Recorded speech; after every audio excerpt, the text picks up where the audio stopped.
semua, perkenalkan saya Faiha Divadiningrum dan teman saya. Halo semua, perkenalkan nama saya Widya Purnadihapsari. Saya Zara Kesawasi Dwi dan kelompok kami akan membahas mengenai dampak kebijakan ekonomi Doi Moi terhadap pertumbuhan ekonomi dan stabilitas politik di negara Vietnam.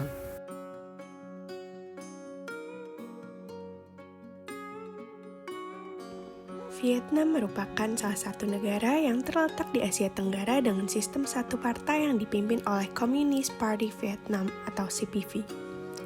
Negara Vietnam memiliki keterkaitan yang erat dengan komunis mengingat negara tersebut menganut paham komunisme sebagai ideologinya. Keterkaitan Vietnam dengan paham komunis dilatar belakangi oleh sejarah Perang Vietnam yang berlangsung antara Vietnam Utara dengan ideologi komunis dan Vietnam Selatan dengan ideologi liberalis. Pada tahun 1975 terjadi reunifikasi Vietnam yang menandakan kemenangan komunis dan pembentukan Republik Sosialis Vietnam. Setelah reunifikasi, Vietnam berada di bawah pemerintahan komunis yang dipimpin oleh Communist Party Vietnam atau CPV. Ideologi Marxis-Leninis dan prinsip ekonomi sosialis menjadi dasar bagi kebijakan politik, ekonomi, dan sosial di negara tersebut.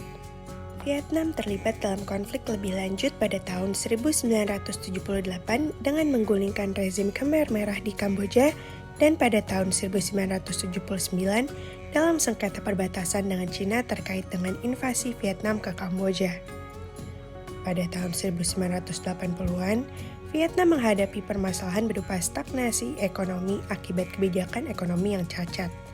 Hal ini menyebabkan penurunan standar hidup yang menjerumuskan negara Vietnam ke dalam krisis sosial ekonomi pada pertengahan 1980-an. Pada akhir tahun 1980-an, kondisi Vietnam semakin parah dengan hiperinflasi yang terjadi. Tingkat inflasi tahunan mencapai lebih dari 700% dengan nilai ekspor sebesar 500 juta US dollar yang jumlahnya jauh lebih kecil dari nilai total impor yaitu sebesar 1.221 juta US dollar. Tidak hanya itu, jumlah persediaan sumber daya semakin berkurang akibat pengeluaran militer dan pembiayaan yang diberikan kepada perusahaan negara yang merugi. Selain itu, krisis juga diperparah akibat keterlibatan Vietnam dalam Perang Kamboja, sehingga membuat Vietnam mendapat sanksi ekonomi internasional dan isolasi diplomatik dari negara-negara di luar Pakta Warsawa. Hal tersebut menyebabkan Vietnam mengalami krisis karena nyaris tidak memiliki investasi asing, mengalami kesenjangan teknologi yang tinggi, tingkat GDP dan pendapatan pemerintah yang sangat rendah, dan defisit fiskal yang sangat besar. Bahkan beberapa daerah di Vietnam menderita kelaparan. Situasi krisis ini juga diperparah dengan semakin mundurnya komunisme dari ranah global. Perekonomian yang jatuh akibat Perang Vietnam membuat Vietnam perlu memperbaiki perekonomian negaranya. Namun, paham komunisme dan sistem ekonominya yang sentralistik atau terpusat cenderung menghambat bangkitnya perekonomian negara Vietnam. Oleh karena itu, pemerintah Vietnam melalui keputusan Partai Komunis Vietnam membentuk kebijakan renovasi ekonomi yang disebut dengan Doi Moi pada tahun 1986 untuk mengatasi kegagalan ekonomi dan defisit finansial negara. Kebijakan Doi Moi merupakan reformasi perekonomian yang mengubah sistem perekonomian dari terpusat menjadi berorientasi pasar. Kebijakan ini hadir karena Vietnam menghadapi krisis ekonomi yang serius ditandai dengan inflasi yang melonjak, pertumbuhan ekonomi melambat, dan pendapatan ekspor mencapai kurang dari total nilai impor. Maka dari itu, kebijakan Doi Moi hadir guna mengubah ekonomi komando menjadi ekonomi yang melampaui batas negara untuk mengatasi permasalahan ekonomi tersebut. Reformasi ekonomi dalam kebijakan Doi Moi berupa pengembangan jangka panjang ekonomi pasar lintas sektor, reformasi struktur ekonomi, menstabilkan lingkungan sosial ekonomi, mempromosikan ilmu pengetahuan dan teknologi, dan memperkenalkan kebijakan pintu terbuka dalam transaksi dengan mitra asing. Kebijakan Doi Moi diimplementasikan dalam berbagai bidang seperti di bidang ekonomi dan perdagangan dengan mengakhiri sistem ekonomi yang ada sebelumnya. Selain itu, kebijakan ini juga melakukan reformasi dalam beberapa bidang seperti pertanian, pengembangan industri, modernisasi kota, pendidikan, dan kesehatan. Setelah penerapan kebijakan Doi Moi pada tahun 1986, Vietnam mengalami transformasi ekonomi yang mengesankan. Sejak diberlakukannya Doi Moi, perekonomian Vietnam mengalami pertumbuhan yang pesat. Pemerintah Vietnam mereformasi perekonomian dengan ikut berpartisipasi dalam ekonomi global tingkat rendah dan menengah, dengan berfokus pada industri padat karya yang memanfaatkan bahan baku produksi, khususnya di bidang konsumsi. Mengapa bidang konsumsi? Karena bidang konsumsi hanya memerlukan investasi modal yang rendah. Pengimplementasian Doi Moi dilakukan dengan memanfaatkan teknologi dengan tingkat kecanggihan menengah untuk memproduksi barang dan jasa yang dibutuhkan di pasar global. Hal ini tidak hanya meningkatkan ekspor Vietnam secara signifikan, tetapi menciptakan lapangan kerja dan mengurangi tingkat kemiskinan di Vietnam. Modernisasi infrastruktur juga menjadi fokus penting dalam pertumbuhan ekonomi Vietnam, yang mencakup pembangunan jaringan jalan tol, pelabuhan modern, dan investasi teknologi informasi. Meskipun masih dihadapkan pada tantangan seperti kesenjangan antara kota dan pedesaan serta masalah lingkungan, perkembangan ekonomi Vietnam pasca diimplementasikannya kebijakan Doi Moi telah membawa dampak positif bagi kesejahteraan masyarakat Vietnam. Tidak hanya itu, pengimplementasian kebijakan Doi Moi juga berhasil meningkatkan peran Vietnam dalam ekonomi global. Dalam menjalankan kebijakan Doi Moi, pemerintah Vietnam memanfaatkan letak geoekonomi Vietnam yang strategis untuk aktif dalam industrialisasi, modernisasi, promosi sumber daya internal, memobilisasi sumber daya eksternal secara efektif, dan menciptakan kekuatan nasional yang kokoh. Hal ini dibuktikan dengan pertumbuhan angka Gross Domestic Product atau GDP Vietnam sejak tahun 1986. Pada awal tahun 1986, angka rata-rata GDP Vietnam hanya sebesar 2,79%, kemudian mengalami peningkatan ke angka 5,10% pada tahun 1990. Peningkatan yang drastis ini dipengaruhi oleh ekspor beras sejak tahun 1989 sebanyak 1,4 juta ton beras. Hal ini juga yang membuat Vietnam menjadi salah satu negara pengekspor beras terbesar di dunia hingga saat ini. Angka GDP Vietnam mencapai tingkat tertinggi pada tahun 1995 di angka 9,54%, di mana saat itu Amerika mencabut embargo ekonominya terhadap Vietnam dan mulai menjalin hubungan luar negeri. Meskipun GDP Vietnam sempat mengalami kemerosotan pada rentang tahun 1996 hingga 1999 akibat krisis moneter Asia, namun pertumbuhan ekonomi Vietnam terus menunjukkan prospek positif selama bertahun-tahun. Pemerintah Vietnam berhasil mempertahankan angka GDP di atas 5,50% hingga tahun 2019. Sejak tahun 1991, Vietnam menjadi eksportir kopi, karet, kacang mete, lada, dan makanan laut dengan peningkatan omset tertinggi di dunia dari 5.156,4 juta US dollar menjadi 333,06 miliar US dollar pada tahun 2016. Pada tahun 2017, tercatat sebanyak 612.000 bisnis aktif di Vietnam dengan jumlah 20.000 perusahaan penanam modal asing atau FDI dan perusahaan besar. Vietnam juga berhasil menurunkan nilai rata-rata tingkat kemiskinan dari 37% pada tahun 1998 menjadi 3,8% pada tahun 2020. Pada sektor lain seperti sektor kesehatan, tingkat kesehatan di Vietnam terus meningkat seiring dengan meningkatnya standar hidup masyarakat.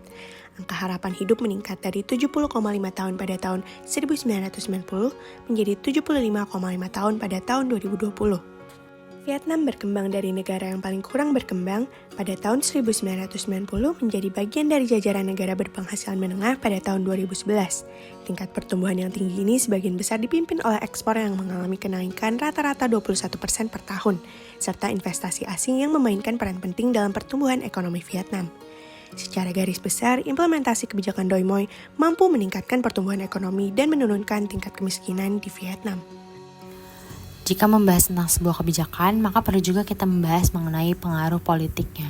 Dalam hal ini, Partai Komunis Vietnam memiliki pengaruh politik dalam menerapkan kebijakan Doi Moi.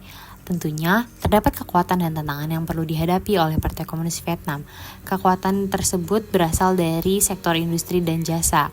Kedua sektor tersebut berhasil menurunkan tingkat kemiskinan dengan ekspor menjadi faktor terpenting di balik keberhasilan menurunkan tingkat kemiskinan di Vietnam. Kemudian, terdapat tantangan yang perlu dihadapi oleh Partai Komunis Vietnam antara lain ideologi, kinerja ekonomi, dan reformasi politik. Secara garis besar, tantangan yang dihadapi oleh Partai Komunis Vietnam adalah mempertahankan stabilitas ekonomi yang berhasil dipulihkan dengan kebijakan Doi Moi dan mempertahankan stabilitas politiknya dengan kondisi sistem satu partai. Jelas bahwa keberhasilan Doi Moi memungkinkan Partai Komunis Vietnam tidak hanya memulihkan kepercayaan publik, tetapi juga semakin memperkuat legitimasi dan monopoli kekuasaannya. Keberhasilan penerapan kebijakan Doi Moi memperkuat legitimasi rezim Partai Komunis Vietnam yang sebelumnya sempat mengalami kehilangan legitimasi akibat krisis ekonomi. Keberhasilan kebijakan ini juga berpengaruh pada kondisi politik Vietnam yang stabil. Hal ini dapat dilihat dari tidak ada protes besar dalam merespons meningkatnya ekonomi akibat kebijakan Doi Moi. Rezim ini berhasil menghindari krisis sosial dengan menumbuhkan perekonomian setiap tahunnya. Dampak sosial dan politik dari kebijakan Doi Moi di Vietnam memiliki konsekuensi yang mencakup perubahan dalam kehidupan sosial, budaya, dan masyarakat yang lebih modern. Meskipun kebijakan ini telah membawa pertumbuhan ekonomi yang cepat, tetapi juga menimbulkan ketimpangan ekonomi dan sosial yang tidak baik-baik saja. Pertumbuhan ekonomi yang pesat telah menciptakan kesenjangan yang nyata antara kota dan pedesaan dengan kota-kota besar seperti Hanoi dan Ho Chi Minh City. Kedua kota tersebut mengalami perkembangan ekonomi yang pesat, sementara beberapa wilayah pedesaan masih mengalami kemiskinan dan kurangnya akses terhadap pelayanan utama bagi masyarakatnya. Distribusi kekayaan yang tidak merata telah memperburuk ketimpangan ekonomi dengan memperdalam kesenjangan antara kelas sosial. Faktor-faktor seperti akses terhadap pendidikan, kesehatan, dan kesempatan kerja, serta transparansi dalam pembangunan ekonomi juga mempengaruhi perubahan tersebut. Sementara, dalam dampak politiknya, setelah periode Doi Moi, legitimasi Partai Komunis Vietnam di mata masyarakat dan pemangku kepentingan internasional mengalami perubahan, yaitu dengan adanya pembatasan partai komunis, meskipun partai tersebut tetap berkuasa secara politik dan mengendalikan sebagian besar institusi pemerintahan. Namun, terdapat kebijakan ekonomi liberalisasi yang telah membawa kemajuan ekonomi yang memperkuat legitimasi partai di mata sebagian besar masyarakat Vietnam. Dampak kebijakan Doi Moi terhadap politik di Vietnam juga mempengaruhi dinamika kekuasaan di dalam rezim Partai Komunis. Hubungan Vietnam dengan negara-negara lain seperti China dan Amerika Serikat juga terpengaruh oleh kebijakan Doi Moi. Meskipun Vietnam tetap mempertahankan hubungan yang erat dengan Tiongkok, terutama dalam hal ekonomi, tetapi ketegangan regional dan sengketa maritim telah menyebabkan ketegangan yang terus meningkat antara kedua negara, berbanding terbalik dengan hubungan antara Vietnam dan Amerika Serikat yang telah mengalami perbaikan setelah normalisasi hubungan pada tahun 1995. Dengan demikian, kebijakan Doi Moi di Vietnam telah memberikan dampak sosial dan politik yang terlihat oleh masyarakatnya, meskipun berhasil dalam meningkatkan pertumbuhan ekonomi dan meningkatnya legitimasi Partai Komunis di mata masyarakat. Namun, kebijakan ini juga menimbulkan ketimpangan ekonomi dan sosial yang cukup meningkat secara drastis. Dalam politik, kebijakan ini telah mempengaruhi dinamika kekuasaan dalam rezim Partai Komunis di tingkat internasional dengan mempengaruhi hubungan Vietnam dengan negara-negara lain seperti Tiongkok dan Amerika Serikat. Kemudian, kebijakan ini juga menciptakan dinamika yang transnasional dalam geopolitik regional. Dampak di kemudian hari dari adanya kebijakan ini yaitu dengan adanya merubah landscape sosial masyarakat Vietnam dalam ketimpangan, bahkan bisa mempengaruhi ekonomi serta politik dengan hadirnya krisis pada negara tersebut. Selain itu, juga dapat terindikasi menimbulkan gejolak politik. Di masa depan, Vietnam dapat menghadapi sejumlah tantangan yang dapat memengaruhi masa depan perekonomiannya. Salah satu tantangan utama adalah menjaga pertumbuhan ekonomi yang tinggi di tengah perubahan global dan dinamika kebijakan internal negara Vietnam. Pada tingkat global, Vietnam harus menghadapi volatilitas pasar, perubahan dalam perdagangan internasional, dan ketidakpastian geopolitik yang dapat memengaruhi ekspor dan investasi asing. Di sisi lain, kebijakan internal seperti pengelolaan inflasi, stabilitas moneter, dan peningkatan produktivitas menjadi tantangan yang perlu diatasi untuk menjaga pertumbuhan ekonomi yang berkelanjutan. Namun, Vietnam juga memiliki berbagai peluang yang dapat dimanfaatkan untuk memperkuat posisinya sebagai salah satu negara dengan ekonomi yang berkembang di Asia. Pertama, pertumbuhan ekonomi yang tinggi di negara-negara Asia Tenggara memberikan peluang bagi Vietnam untuk meningkatkan perdagangan regional dan kolaborasi ekonomi. Selain itu, investasi asing yang terus meningkat dan kebijakan pembukaan pasar yang lebih luas dapat memberikan dorongan tambahan untuk pertumbuhan ekonomi negara Vietnam.